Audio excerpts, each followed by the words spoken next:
Ready. प्यारे छात्र छात्राओं, मैं डॉक्टर कृष्ण कुमार यादव, अतिथि शिक्षक, LNMS college Virpur Supaul, BNMU Lalu Nagar Madhepura.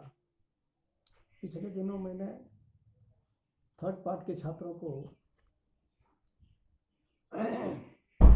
Kathopanishad के प्रथम वल्ली को पूरा पूरी बता दिया था। 29 मंत्र तक हो चुका था उसमें। अब द्वितीय वल्ली जो है उसको मैं बताता हूँ। द्वितीय वल्ली के प्रथम मंत्र में जब यमराज ने इस प्रकार समझ लिया कि नचिकेता का मन विषय भोग, विषय जाल में फंसने वाला नहीं है, तब उसने उसे ब्रह्म विद्या का अधिकारी समझकर मोक्ष और अभ्युदय के साधन विद्या और अविद्या के भेद का प्रतिपादन करते हुए या श्रेय प्रेय मार्ग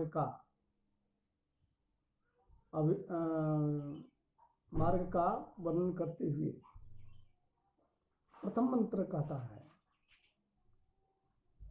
अन्यच्छ्रेय यो अन्य दुतेव प्रेयस्ते उभे नानार्थे पुरुषं सीमितः तयोः श्रेय आददानस्य साधु भवति हीयते अर्थाद्य उप्रेयो वृणीते। अब इसमें इस मंत्र में यमराज ने नचिकेता से कहा, श्रेय यानी मोक्ष का साधन विद्या, श्रेय अन्य है और प्रेय सांसारिक अभ्युदय का साधन। श्रेय हुआ मोक्ष मार्ग और प्रेय हुआ संसार मार्ग यानी मोह माया का मार्ग, अविद्या का मार्ग। अन्य ही है, भिन्न भिन्न फल प्रदान करने वाले वे दोनों मार्गों का अलग अलग फल है और वे दोनों साधन विद्या और कर्म पुरुष को बांधते हैं, अर्थात अपनी अपनी ओर आकर्षित करते हैं। जिस मार्ग पर जो चलते हैं वो उसको अपनी ओर आकर्षित करते हैं। उन दोनों में से श्रेय का ग्रहण करने वाला जो है उसका कल्याण होता है और प्रेय का वर्ण करता है जो वह पुरुषार्थ अर्थात परम प्रयोजन मोक्ष से वंचित रह जाता है। इस मंत्र में यमराज ऐसा ही कहते हैं। और फिर आगे के मंत्र में, दूसरा मंत्र में कहते हैं, श्रेयश्च प्रेयश्च मनुष्यमेतः तौ संपरित्य विनक्ति धीरः श्रेयो हि धीरो अभि प्रेयसो वृणीते अप्रेयो मंदो योगक्षेमात् वृणीते।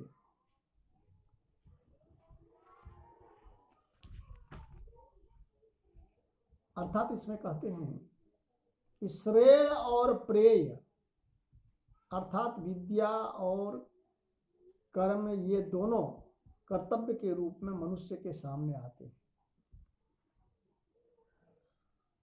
धीर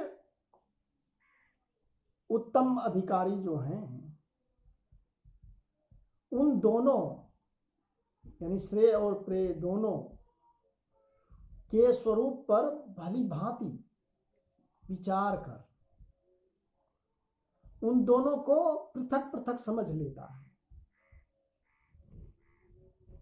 वो समझ लेते हैं और फिर किसका सेवन करना चाहिए, किसका सेवन उत्तम है,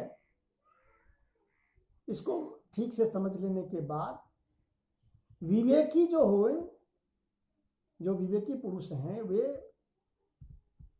प्रेय अभ्युदन के साधन कर्म की अपेक्षा श्रेय का ही वर्ण करते हैं। इसके विपरीत मंद बुद्धि वाला मनुष्य जो है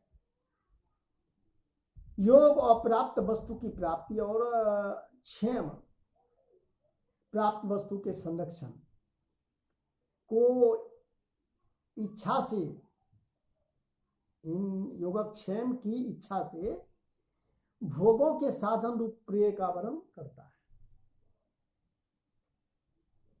यानी विवेकी पुरुष श्रेय मार्ग का अवलंबन करते हैं और जो अविवेकी हैं, मंद बुद्धि वाले हैं, वो प्रेय मार्ग का अवलंबन करते हैं, इसी में अपना सारा बल लगाते हैं। अब फिर आगे के मंत्र में, तीसरे मंत्र में कहते हैं स्वत्वं प्रियान प्रिय रूपं च कामान अभिध्यायन नचिकेतो अत्यस्राक्षि नैतां शंकां वित्तम अयिम वाप्तो यस्याम मज्जन्ति बहु मनुष्याः।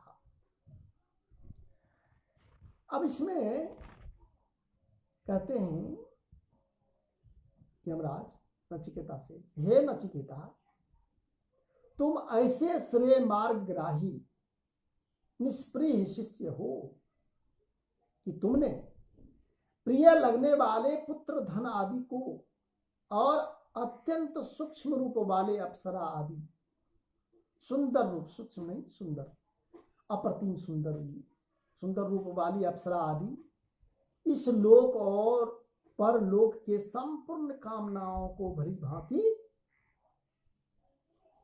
अनित्य समझकर छोड़ दिया।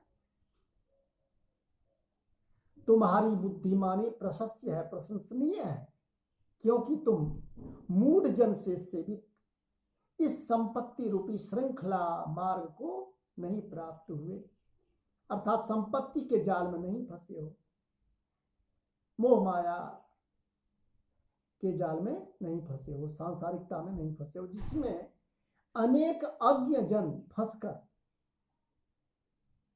जन्म जन्मांतर तक डूब जाते हैं, अर्थात कष्ट पाते रहते हैं। निमज्जन का अर्थ होता डूबना। तो यस्याम मज्जन्ति बहु मनुष्या, जिसमें कि बहुत सारे लोग जो अज्ञानी हैं वो डूब जाते हैं। तो इस तरह से तीसरे मंत्र में यमराज ने कहा। और फिर आगे चौथे मंत्र में कहते हैं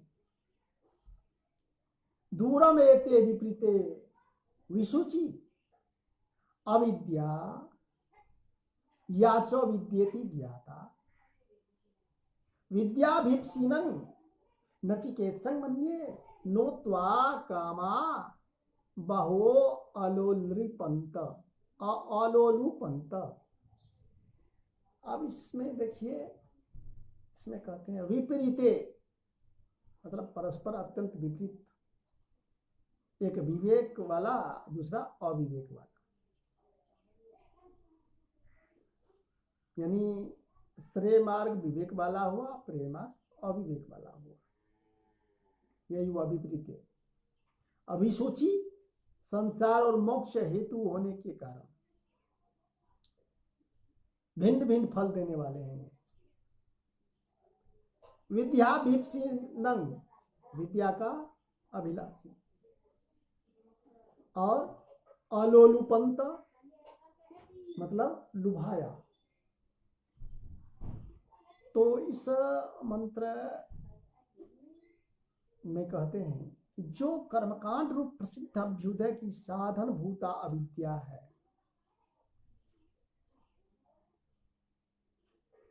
और मोक्ष का साधन भूत विद्या विख्यात है, ये दोनों स्वरूपतः परस्पर अत्यंत विपरीत और भिन्न भिन्न फल को प्रदान करने वाली हैं। दूरम एते विपरीते विसूची अविद्या या च विद्येति ज्ञाता, यही विपरीत फल देने वाली है। और फिर मैं तुम नचिकेता को विद्या और अविद्या के मध्य में विद्या का अभिलाषी ज्ञानार्थी मानता हूं। विद्याभिप्सिनं नचिकेतसं मन्ये, तुमको नचिकेता को, तुमको मैं विद्या का अभिलाषी ज्ञानार्थी मानता हूं। विद्याभिप्सिनं मतलब विद्या का अभिलाषी मानता हूं, क्योंकि अज्ञों द्वारा प्रार्थित अप्सरादि दुर्लभ अनेक भोग तुमको नहीं लुभा पाए, अर्थात तुम्हें श्रेय मार्ग से वियुक्त नहीं कर पाए। नो त्वा कामा बहो अलोलुपंत, तुमको बहुत सारे ये कामना जो थे वो नहीं लुभा पाए, अलोलुपंत नहीं लुभा पाए। फिर 5वें मंत्र में कहते हैं, स्वकामी विद्याग्रस्त की निंदा करते हुए यमराज कह रहे हैं इसमें कि अविद्यायाम अंतरे वर्तमानाः स्वयं धीराः पंडितं मन्यमानाः दंद्रन्यमानाः परियन्ति मूढ़ा अंधेनैव नियमाना यथांधाः। अब इसमें कहते हैं कि अविद्या के भीतर रहने वाले, अर्थात अविद्या और उसके कार्य निरूपित अभिमान से युक्त व्यक्ति अपने आप को धीर अर्थात लौकिक ज्ञान से युक्त और शास्त्र प्रवीण समझने वाले, सांसारिक भोग की इच्छा रखने वाले मूढ़ जन अनेक प्रकार के कुटिल मार्ग पर चलते हुए, अर्थात बुरे कर्मों के कारण अनेक योनियों में भटकते हुए अथवा सांसारिक भोगों की प्राप्ति करने के लिए कुमार्ग पर चलते हुए ठीक उसी प्रकार कष्ट भोगते रहते हैं जैसे अंधों के द्वारा ले जाए जाने वाले अंधे गंतव्य मार्ग पर न पहुंचकर कष्टकादिपूर्ण पथ पर कष्ट भोगते रहते हैं। अब अंधा को ले जाए तो कहाँ ले जाएगा? उसको तो स्वयं मार्ग का पता नहीं है, गंतव्य जगह का पता नहीं, तो वो कहाँ ले जाएगा? और वो कष्ट भोगते रहेगा। उसी तरह से कह रहा है, अविद्यायाम अंतरे मत्तमाना स्वयं धीरा पंडितं मन्यमाना, अपने को धीर पंडित मानने वाला व्यक्ति जो है अविद्या से ग्रस्त है। और दंद्रन्यमाना परियंति मूढ़ा, अपने को बहुत ही वो क्या मानता है? विद्वान मानता है। अनेक कुटिल मार्ग पर दंद्रन्यमाना मतलब अनेक कुटिल मार्ग पर चलते हुए, अर्थात नाना योनियों में चारों ओर भटकते हुए, परियंती अनर्थ को प्राप्त होते हैं। परियंती मतलब अनर्थ को प्राप्त होते हैं। तो यही इस मंत्र का अर्थ। अविद्या की विचित्र महिमा होती है, यानी अज्ञानता की भी कम महिमा नहीं है। अविद्या से ग्रस्त व्यक्ति यद्यपि अविवेकी होता है, किंतु वह अपने को धीर और शास्त्र मर्मज्ञ समझता है। देखिए ना, कम जानकार लोग जो हैं वो कहेगा कि हम तो ये सब जानते ही हैं, और अपने ज्ञान आदि को ही श्रेष्ठ समझकर अच्छे शास्त्रों की अवहेलना करता है। भोग देह आदि में अभिमान रखने के कारण वह मूर्ख कहलाता है। इस प्रकार मूर्ख अपनी इच्छाओं की पूर्ति के लिए अनेक प्रकार के बुरे मार्ग पर चलता हुआ कष्ट पाता रहता है, और अथवा भोग बुद्धि और अहंकार के कारण अपने अशुभ योनियों में भटकता हुआ कष्ट प्राप्त करता रहता है। वस्तुतः बुद्धि भ्रष्ट हो जाने के कारण वह अंधे की भांति ठोकर खाता रहता है। जैसे एक अंधा दूसरे अंधे को यदि मार्ग बतावे तो अंधा गंतव्य मार्ग पर न पहुंचकर बीच में ही अनेक प्रकार के कष्टों को भोगता है। वही चीज यहाँ कह रहा है, अंधे नैव नियमाना यथा अंधा, अंधों के द्वारा ले जाया जाता हुआ जिस तरह से अंधा अपने गंतव्य तक नहीं पहुंचता है, वो उसी तरह से क्या करता है वो, तो परियंती अनर्थ को प्राप्त होता है वह मूर्ख। फिर आगे के मंत्र में कहता है, नो शाम पर आया प्रतिभाति बालन प्रमाद्यंत वित्त मोहेन मूढ़म अयं लोको नास्ति पर इति मानी पुनः पुनर्वश्माद पद्यते में। अब इसमें कहते हैं कि संपत्ति के मोह से मोहित प्रमाद करने वाले अविवेकी पुरुष को परलोक प्राप्ति के हेतु भूत शास्त्रीय साधन नहीं दिखाई देते। नो सांपरा प्रतिभाति बालन प्रमाद्यंत वित्त मोहेन मूढ़म, मतलब यही संपत्ति के मोह से मोहित प्रमाद करने वाले, वित्त मोहेन वित्त के मोह से अप्रमाद करने वाले, प्रमाद्यंत अमूढ़म मतलब बेवकूफ मूर्ख, हाँ, उसको शास्त्रीय साधन नहीं दिखाई देते।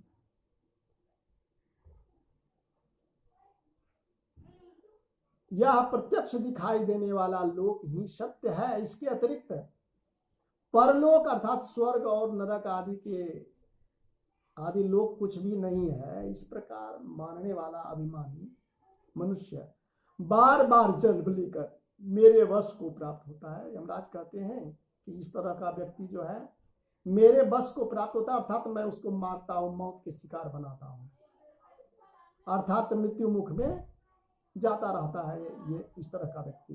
अयं लोको नास्ति पर इति मानी पुनर् पुनर्वश मापद्यते में, बार बार पुनर्वश मापद्यते में मेरे वश में आता है वह। यही इस मंत्र में यमराज कहते हैं। फिर आगे के मंत्र में कहते हैं कि शरणायति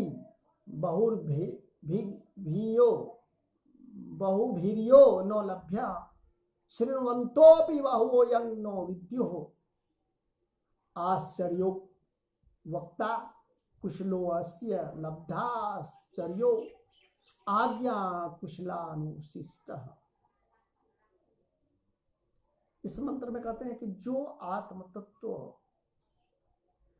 बहुतों को सुनने के लिए भी प्राप्त नहीं है, श्रवण्यापि बहुभी यो नो लभ्य, बहुतों के द्वारा यह सुना जाने वाला नहीं है, सुनने के लिए भी प्राप्त नहीं है। यह सबको सुनना ये प्राप्त नहीं होता, सबको सुनाया नहीं जा सकता। जिसको सुनते हुए भी बहुत सारे लोग नहीं समझते हैं और बहुत सारे लोग सुनते भी हैं तो इसको समझते नहीं है। वही कहता शृण्वन्तोऽपि बहु यं नो विद्युः, सुनते हुए भी जिसको वह नहीं जान पाता है। आश्चर्यो वक्ता, वक्ता भी दुर्लभ है इसका, है ना। श्रोता ही दुर्लभ नहीं है बल्कि वक्ता भी दुर्लभ है।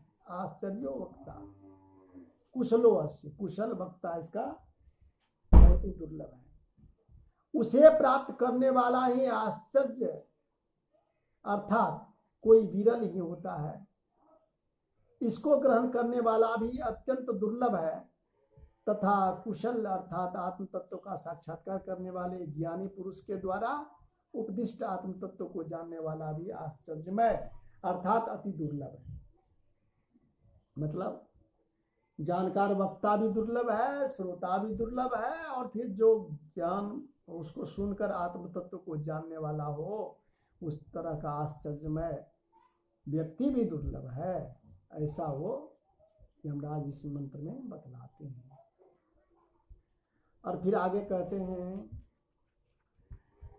9वें मंत्र में, 9वें नहीं 8वें मंत्र, हाँ 8वें मंत्र में, नो नरेनावरेण प्रोक्त एव सुविज्ञेयो बहुधा चिंतयमानः अनन्य प्रोक्ते गतिरत्र नास्ति अनियान्य तो तर्क्यम मनु प्रमाणात। अर्थात इसमें कहते हैं कि अब और अर्थात जिसने आत्मा का साक्षात्कार नहीं किया है, ऐसे अपकृष्ट धर्म वाले मनुष्य के द्वारा उपदिष्ट यह आत्म तत्व यदि उपदिष्ट पुरुष के द्वारा बहुत प्रकार से आत्मा है या नहीं, आत्मा करता है या अकर्ता, या शुद्ध है या अशुद्ध इत्यादि रूप से चिंतन भी किया जाए, तो चिंतन किए जाने पर भी सम्यक रूप से नहीं ज्ञात हो सकता है। मतलब सिर्फ चिंतन से यह आत्मा जानने योग्य नहीं है। ब्रह्म से संसार को पृथक न देखने वाले ब्रह्मभूत आश्चर्य के द्वारा उपदिष्ट आत्मा के विषय में गति यानी है या नहीं इत्यादि प्रकार की चिंता नहीं रहती, अथवा शिष्य को तुम ब्रह्म से भिन्न नहीं अनन्य हो ऐसा उपदेश आचार्य के द्वारा दिए जाने पर शिष्य को मैं ब्रह्म हूं का ज्ञान हो जाने पर गति अन्य पदार्थ के ज्ञान की आवश्यकता नहीं रहती है, अथवा शिष्य के लिए गति अर्थात संसार नहीं रह जाता, अथवा ब्रह्म के जान लेने पर गति आत्मा में अज्ञान नहीं रहता है, या आत्मा अणु से भी अधिक सूक्ष्म है, इसीलिए तर्क का विषय नहीं है। ऐसा इसमें कहा जा रहा है कि अनियान मतलब बिल्कुल सूक्ष्म है, न तर्क अनुप्रमाणात, यह तर्क करने योग्य भी नहीं है, ऐसा बतलाते हैं। धन्यवाद।